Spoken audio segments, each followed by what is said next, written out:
Ouais, bougez les copains, j'espère que vous avez la pêche, j'espère que vous avez la patate, parce qu'aujourd'hui, je suis vraiment au taquet, parce que ça va être une vidéo exceptionnelle. Alors oui, j'ai pas de canne à pêche, parce que j'ai bien mieux que ça aujourd'hui. J'embarque sur le bateau qui est là, SNSM 161. Je pars avec la SNSM du Havre. On va aller faire un sauvetage tout simplement. On va vous montrer comment ça fonctionne de l'intérieur. Je pense que ça peut rassurer beaucoup d'entre vous, parce que, attention, les accidents en mer, les pannes en mer, ça n'arrive pas qu'aux autres. Je vous assure, je vous laisse regarder cette vidéo. S'il vous plaît, regardez-la bien jusqu'au bout, parce qu'il y a plein de bons conseils. Il faut vraiment les écouter. C'est vraiment très important. Je vous parle d'expérience. Je vous laisse regarder ça.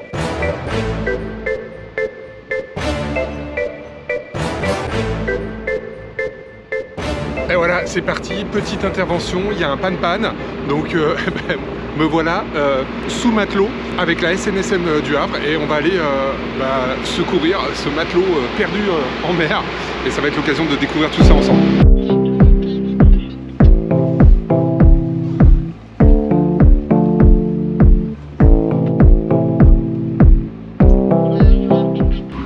Bon là, ce qui est impressionnant, c'est la vitesse où il se prépare. Je comprends. Je vous remets la petite vidéo d'ailleurs quand j'étais tombé en panne il y a quelques années. Et franchement, ça va super vite. Parce qu'il y a toujours du danger et il faut aussi capacité pour la SNSM d'aller vite. En n'oubliant jamais que ce ne sont que des bénévoles qui interviennent à la SNSM. Et là, franchement, ça s'est déclenché très vite. Je vais vous montrer tout à l'heure comment ça se passe.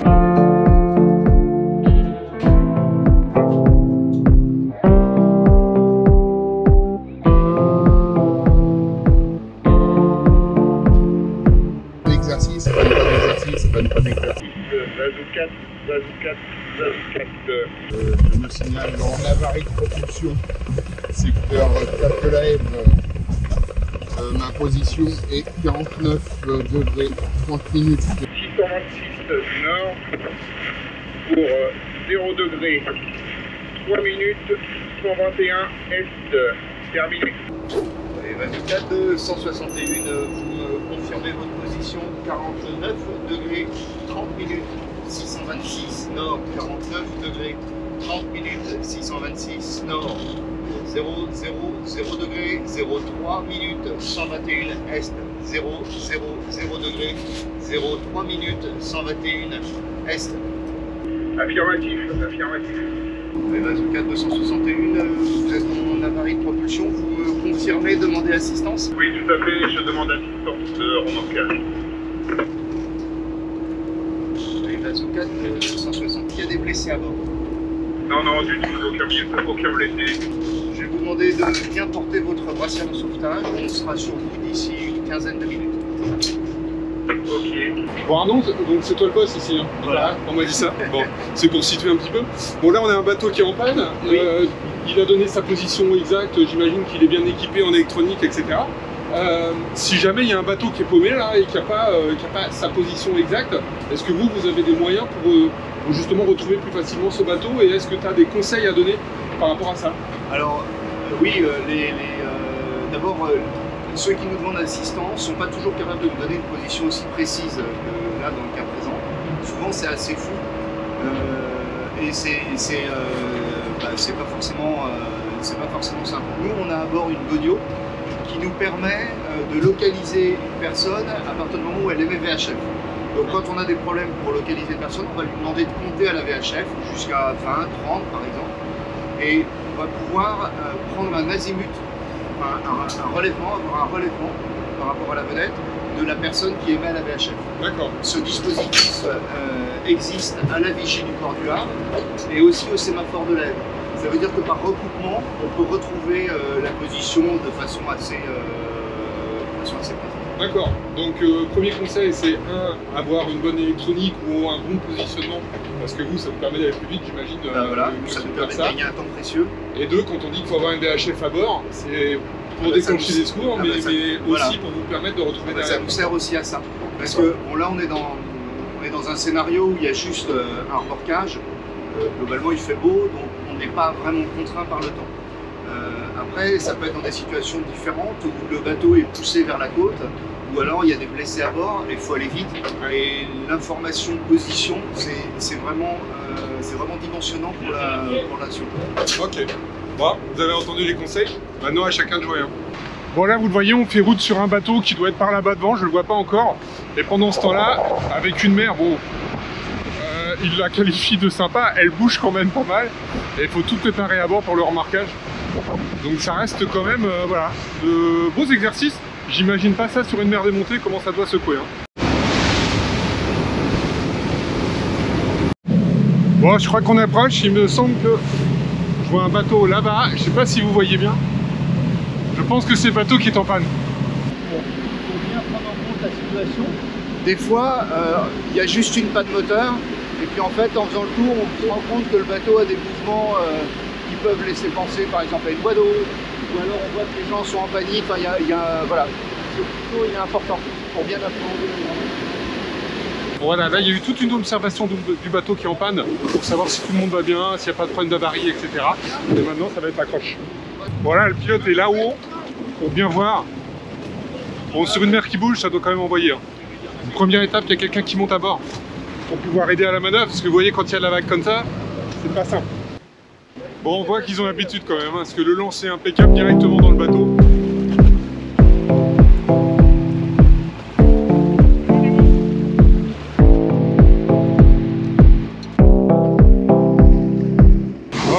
Le bateau est amarré là-bas. Maintenant, c'est remorquage jusqu'au port. Voilà, le bateau est mis sous surveillance en permanence. C'est toujours quelqu'un qui est en train de regarder pour savoir si tout se passe bien à bord. Franchement, c'est très très sécurisant. Et pour l'avoir vécu une fois, vous le savez, je vous ai déjà fait la vidéo voilà, sur ma fameuse panne il y a quelques années. Vraiment, on peut dire merci à la SNSM. Et quand on dit merci à la SNSM, on peut aussi, si on peut, voilà, faire un petit don, soit une fois, soit tous les mois. C'est d'un petit versement tous les mois, aussi petit soit-il. Si on contribue tous, on les aidera aussi à avoir du bon matériel, parce que tout ça, ça coûte quand même cher en entretien, en sortie, etc., en entraînement. Et c'est nos vies aussi qui sont entre leurs mains. Voilà, bon là, le remorquage, on doit être à 7-8 nœuds à peu près. Ça dépend un petit peu de la mer, c'est le maximum hein, en termes de vitesse. Ça peut être 3-4 nœuds quand la mer est un peu plus démontée. Bon, retour au calme. Aujourd'hui, il n'y a pas de blessés, tout va bien. C'est un exercice. Je pense qu'il va y avoir des moments qui sont un peu plus rudes. En tout cas, il y a une sacrée ambiance à bord. On sent une bonne connivence entre les uns et les autres, ce qui doit aider quand on est bénévole pour une belle association comme ça. Alors en fait, dans l'organisation des secours, c'est le CROSS, le Centre Régional des Opérations de Sauvetage et de Secours, qui coordonne les secours en mer. Et eux vont avoir une approche assez pragmatique, c'est-à-dire qu'ils ne vont pas nécessairement déclencher la SNSM, ils vont déclencher le moyen le plus proche et le plus apte à apporter assistance rapidement. Okay. Et alors, sauf erreur, la SNSM est engagée à peu près sur la moitié des interventions. D'accord. Après, ça peut être des moyens de l'État, les douanes, la gendarmerie, la marine nationale. Ça peut être également pour les gros, les remorqueurs de haute mer, la Veille Liberté à Cherbourg, ou alors d'autres qui sont sur place, d'autres pêcheurs, ou pourquoi pas des plaisanciers. Enfin, d'accord. C'est n'importe qui sur l'eau peut être amené à être contacté par le CROSS pour être engagé dans une opération de secours. Bon, d'où l'intérêt aussi de bien être équipé pour bien contacter le CROSS. Ça nécessite d'avoir une VHF, d'être en capacité de le faire. Une belle antenne aussi. Là, je parle d'expérience, mais je vois des bateaux des fois avec des petites antennes de 10-15 cm. Bon, si on est là, juste à... Là, on voit la côte, donc ça va. Si vous êtes tout là-bas au large, c'est beaucoup plus compliqué d'émettre. Après, ce qui se passe, c'est que s'ils sont des moyens, s'ils sont des plaisanciers par exemple, qui sont à côté, le CROSS va leur demander de se rapprocher, de porter assistance, de faire ce qu'ils peuvent, en attendant qu'il y ait des moyens type SNSM ou des moyens de l'État qui viennent sur place prendre la suite. Alors ça veut dire que quand on a une VHF à bord, elle est allumée. Elle est allumée parce que c'est plus facile de déclencher ses propres problèmes, mais aussi d'être en veille par rapport à ce qui se passe autour de nous, parce que la mer, c'est quand même aussi une histoire de solidarité entre tous les utilisateurs. Quoi. Ah, ça c'est sûr. Ça veut dire qu'elle est allumée, ça veut dire qu'elle est chargée aussi. Exactement. Bon là on arrive dans le port du Havre, donc c'est la manœuvre. De ce que j'ai compris, le bateau va être ramené et va être mis à coupe avec la vedette SNSM pour pouvoir rentrer, parce que là il y a quand même quelques zigzags à faire pour pouvoir apponter. Ça va, vous n'avez pas eu trop peur? Non, ça a été. Ils sont gentils. Pour la manœuvre, là on va rentrer un autre ponton. On vous garde à coupe jusqu'au bout, on pivotera et on se mettra bâbord à quai. Il faudra que tu relèves ton moteur pour qu'on puisse pivoter sur place sans avoir de résistance. Bon là je vous explique pas, il n'y a pas beaucoup de place. Et je crois qu'il va faire une manœuvre pour retourner complètement le bateau. On est vraiment dans le port. Il faut bien la maîtriser la navette, hein, parce que ça passe pas très loin. On va quand même demander à la personne qui s'est fait sauver que vous connaissez un peu, vous l'avez déjà vu de temps en temps sur des vidéos. Loïc, comment ça s'est passé, Loïc? Dis-moi. Ah, j'ai eu un peu de stress au début avant qu'on vienne me chercher, mais dès que je les ai vus, ça a été tout de suite mieux. Et il a un talent d'acteur, mais juste incroyable. Une fois qu'on est rentré à quai, maintenant il y a un autre aspect qui est important, il faut que le message passe, c'est-à-dire qu'à la SNSM, enfin dans le sauvetage, l'assistance aux personnes est gratuite. Par contre, le remorquage de l'embarcation, c'est quelque chose qui est payant. Il y a un tarif national qui est imposé à toutes les stations et du coup ça faut l'avoir en tête parce que normalement c'est pris dans les assurances mais c'est pas toujours le cas. Oui. Donc là je vais faire venir monsieur Lacorne à bord et je vais lui dresser la facture. Et pour avoir vécu, je vous assure que tout ça est bien vrai et que de bien être assuré parce que quand bon, vous avez tout le stress d'être sauvé etc en mer, voilà, même nous on était une mer plate mais quand même c'est stressant, et quand vous arrivez au port et que vous avez une facture de 1300 €, vous dites tiens la journée était géniale. Et bien là moi j'étais super bien assuré, j'ai même pas eu 1 € à payer et ça c'est vraiment cool.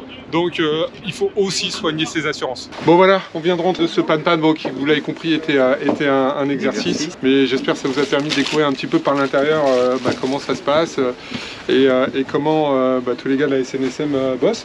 Alors peut-être tu peux nous parler de la station du Havre? Oui bien sûr, alors la station du Havre c'est à peu près une quarantaine de personnes avec une partie événementielle, soutien logistique, donc qui s'occupe de trouver des donateurs, de toute la partie en fait soutien, donc ils ont un rôle très important. Après il y a la partie équipage, c'est 25 personnes avec des entraînements comme celui d'aujourd'hui de façon hebdomadaire, plus d'autres séquences qui viennent se rajouter en semaine. On fait à peu près 70 exercices par an. Ouais, quand même.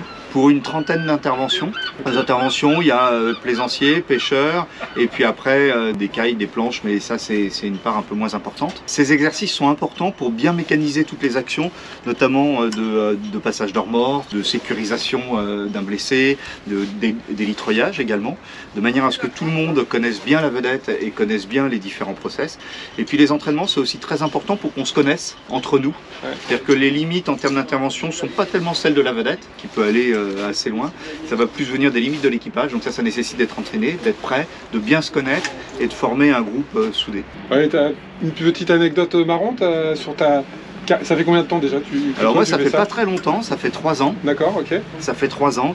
Alors une anecdote en particulier peut-être pas, mais de façon plus générale on est amené à intervenir sur des choses très variées, des chalutiers avec des voies d'eau, donc des interventions qui peuvent être assez lourdes. On a été engagé l'année dernière pour un paddle avec 2 jeunes femmes et un chien à la dérive. Donc voilà, c'est encore autre chose. Ouais. Où on a également des plaisanciers qui arrivent devant le Havre et puis qui trouvent pas l'entrée du port parce que pour une fatigue d'accord, ouais.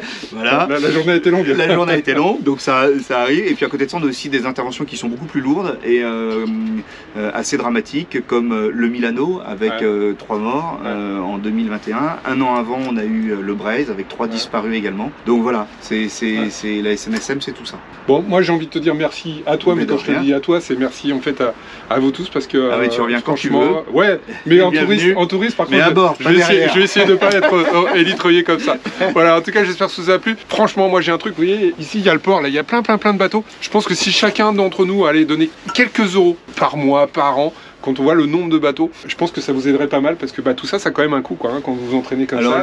Le budget de fonctionnement de la vedette, de la station, c'est à peu près 60 000 € par an. Ouais. Et ces 60 000 € proviennent uniquement de nos soutiens, de nos mécènes. Alors il y a des particuliers, il y a aussi des entreprises, il y a aussi le département, la mairie, enfin il y a du monde derrière, mais ça n'empêche que ces 60 000 €, il faut aller les chercher.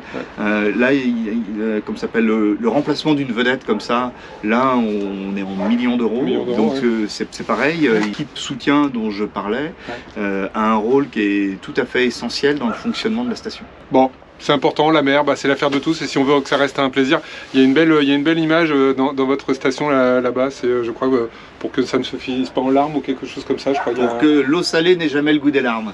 Ouais, ça sera la conclusion. Et ouais les copains, j'espère que cette vidéo elle vous a plu, on a essayé de vous expliquer un petit peu tout, voilà, sur des secours.